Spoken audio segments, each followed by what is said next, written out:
Nesse vídeo, a gente vai falar um pouco sobre compressão, beleza? Bom, basicamente, quando a gente fala de compressão, a gente está falando de tornar um arquivo de um tamanho em um arquivo menor. Então, diminui o tamanho desse arquivo. E para isso, existem várias maneiras, vários algoritmos diferentes com propostas diferentes. Mas, basicamente, a gente vai ter a redução de um arquivo, ou a redução digamos, lógica de um arquivo, porque existem lógicas por trás de reduzir um arquivo, principalmente reduzir a complexidade dele, muitas vezes ou perdendo algo ou mantendo algo. E mais pra frente vocês vão entender o porquê que eu estou falando disso. Mas basicamente, a compressão está no nosso dia a dia de várias maneiras diferentes. Por exemplo, nos vídeos que a gente vê, nos áudios que a gente escuta, nas imagens que a gente recebe, praticamente tudo que a gente fala em internet, tudo que é mídia, a gente tem algum tipo de compressão. A gente tem basicamente dois tipos de compressão, ok? A gente tem a lossless e a lossy. Lossless significa sem perda, ou seja, um arquivo que você vai ter que manter todas as características dele. E lossy significa perdas aceitáveis.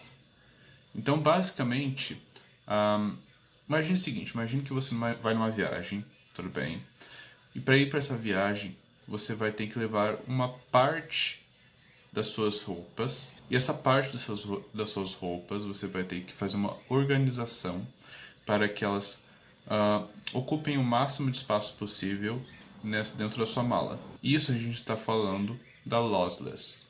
A gente vai pegar uma quantidade finita de coisas e fazer uma organização para que elas entrem corretamente nessa mala, ocupando o mínimo possível de espaço para que otimize a quantidade de coisas que você vai levar. Já no caso do lossy, a gente tem, por exemplo, supondo que você tenha 100 pares de sapato. Você provavelmente não vai conseguir levar todos, mesmo que você queira. Então você vai ter que deixar alguns desses pares para trás. Para que você consiga ir para a viagem, você vai levar um ou dois pares de sapato. Então você vai ter que deixar algo para trás para que você consiga fazer esse armazenamento. No caso do lossy, a gente está falando de reduzir a resolução de um arquivo, por exemplo, reduzir a qualidade das texturas dele, por exemplo. Tem várias formas de fazer isso, mas o ponto é você reduzir algo tirando algo do arquivo, de forma com que ele no final vai ficar menor pelo fato de que tem menos coisa dentro dele. O lossless é muito utilizado para arquivos, principalmente documentos, onde você não pode perder o conteúdo desse arquivo, onde todo o conteúdo do arquivo tem que ser preservado. Você não pode perder as linhas do seu código num arquivo de programação, por exemplo. Todas elas têm que estar lá. O máximo que você vai poder fazer é remover os espaços. Mas nesse caso você precisa manter todos os seus códigos do jeito que estão. Já no caso do lossy, a gente utiliza muito mais para arquivos de mídia, onde a gente vai ter uma perda aceitável de algo, que no caso é resolução, ou então perda de qualidade, porque você ainda vai conseguir utilizar este arquivo. E por que precisa comprimir algo? Bom, quando a gente está falando de arquivos, geralmente a gente vai ter, dependendo da forma como esse arquivo foi criado, a gente vai ter um arquivo muito grande sendo gerado por diversos fatores, como por exemplo, a gente pode ter metadados, a gente pode ter as informações do arquivo, da imagem, do vídeo, enfim. A gente pode ter um arquivo de texto, por exemplo, muito grande, que vai ocupar um espaço muito grande. A gente pode ter uma imagem com resolução muito alta, e aí todos esses fatores, quando geram um arquivo muito grande, impactam em, primeiro, a gente ter um armazenamento maior para armazenar eles, aí a gente ter uma dificuldade maior em enviar esses arquivos, tanto pela internet quanto para armazenamentos. Então, quanto maior o arquivo, mais demorado vai ser, via de regra, para fazer qualquer tipo de envio. E, por exemplo, quando a gente faz uma compressão, a gente tem alguns benefícios, como por exemplo, menor custo de armazenamento. Então você vai ter muito menos custo com HD, com SSD, enfim, você vai ter que comprar menos. Porque, bom, você vai estar otimizando o espaço onde você está armazenando suas informações, os seus arquivos. E uma melhor eficiência na transmissão, porque você vai ter também menos arquivos ou arquivos menores para poder enviar, o que vai ser muito mais rápido para fazer. E no nosso dia a dia, muitas vezes a gente nem repara, mas a gente utiliza arquivos que estão compactados de alguma maneira, sem nem perceber. Como por exemplo, a gente tem ali, no caso das imagens, a gente tem o JPEG, o PNG, são de alguma maneira compactados muitas vezes.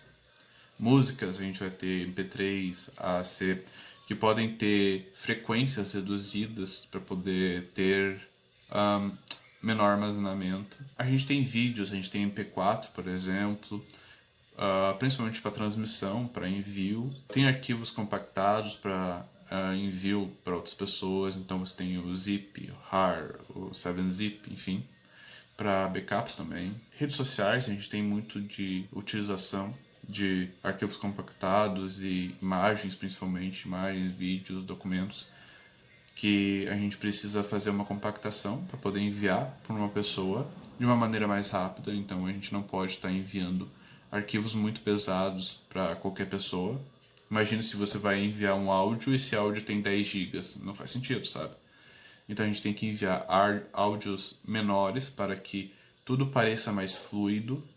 Então, para que isso aconteça, a gente tem que enviar arquivos menores e otimizar ao máximo o tamanho dos arquivos. E aqui eu separei alguns dos principais algoritmos de compressão mais simples e mais utilizados para ensino de compressão, que é basicamente o RLE, no caso Run Length Encoding, que é basicamente você substituir uma sequência de caracteres por uma notação onde você vai mapear quantas vezes um determinado caractere aparece. Então, por exemplo, nesse caso, A aparece 5 vezes, B aparece 3, C aparece 2. Então, dessa maneira, você pode fazer o processo contrário. Então, se você tem A5, multiplica por 5. Você tem B3, multiplica por 3 e assim por diante. É relativamente simples. No caso da codificação de Huffman, é um pouquinho mais complexa, mas ainda assim é simples. Você vai ter basicamente a substituição de um determinado caractere por algo mais simples que possa ser transformado em bits. Por exemplo, no caso aqui eu transformei o A em 1, o B em 2, e aí, portanto, 1 mais 2, 3. Então, 3, 3, 3. Então você substitui isso por 3. E aí depois, fazendo isso, você consegue transformar isso em bits, em escala binária. Então você consegue transformar isso em zeros e 1.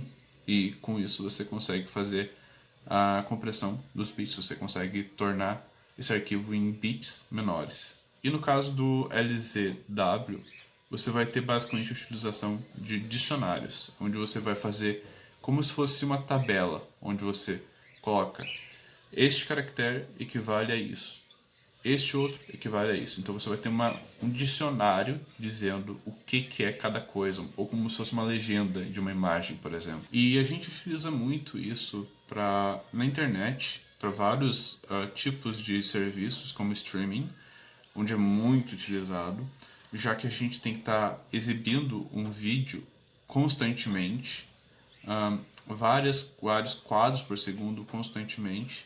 Então você tem que fazer uma série de tipos de compressão para que isso funcione de forma fluida. Então, por exemplo, no caso da Netflix ou do YouTube, como você vai estar exibindo muitas vezes um vídeo constantemente, você vai ter que reduzir, por exemplo, a resolução, ou então a taxa de FPS, para que seja algo mais constante e reproduzível.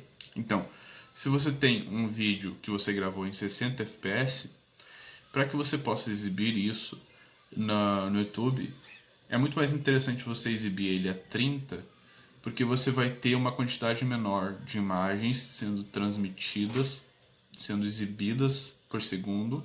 Isso reduz a banda, isso reduz a quantidade de internet que é demandada. Então, você tem uma quantidade diferente de banda que é exigida para um vídeo de 60 fps do que para um vídeo de 30 fps, porque são menos coisas sendo exibidas por segundo. Então, outro exemplo, jogos. Você tem como reduzir os assets, as imagens que vão ser exibidas, reduzir a qualidade gráfica, a resolução, os detalhes, e aplicar vários filtros que vão reduzir a qualidade do produto que você vai estar vendo, para que isso seja renderizado de forma mais rápida pelo seu computador. Então, armazenamento também é outro exemplo. Quando a gente fala de armazenamento físico, a gente está falando de otimizar isso, principalmente na parte da compressão. A gente está falando de otimizar esse espaço. Então, ao invés de você utilizar um armazenamento de 10 GB e colocar 10 arquivos de 1 GB, você pode colocar, sei lá, vários arquivos de 10 megas, por exemplo. Então, quanto mais você conseguir reduzir este arquivo, mais arquivos você vai conseguir armazenar dentro deste armazenamento finito. Então, para armazenamentos em nuvem é muito importante, porque cada micro espaço é contado para poder vender para você um armazenamento na nuvem. Mensagens e redes sociais. Então, basicamente você vai fazer envio de imagens em vídeos. E para isso você precisa compactar essas imagens, principalmente, ou mídias em geral. Você precisa fazer um tipo de conversão para que as coisas funcionem de forma fluida. Por exemplo, imagine que você mandou para o seu amigo uma imagem muito grande, com uma resolução muito grande. O que provavelmente vai acontecer é um efeito que acontecia lá no passado, na época dos Incas, que as imagens eram exibidas por partes. Ela demorava muito para ser exibida, porque ela tinha que fazer este processo de exibição por várias partes diferentes. Isso levava muito tempo. Então, isso para ser evitado, geralmente as próprias plataformas já fazem um tipo de compressão antes de fato enviar este arquivo, para que todo o processo seja mais fluido. Outro exemplo, então quando você vai fazer um envio de um vídeo, por exemplo, geralmente as próprias plataformas já botam mensagens de erro, alguma coisa do tipo, dizendo que você só pode enviar um determinado tamanho de arquivo, justamente para isso, para poder evitar que você envie um arquivo muito grande e leve muito tempo para ser exibido e torne o processo, ou a maneira como as coisas são enviadas, menos fluida. Então, basicamente, quando a gente está falando de compressão, as principais vantagens que a gente vai ter é uma redução de espaço e custos. E vai nos facilitar a transmissão de dados, pois afinal a gente vai estar enviando menos quantidade de informação.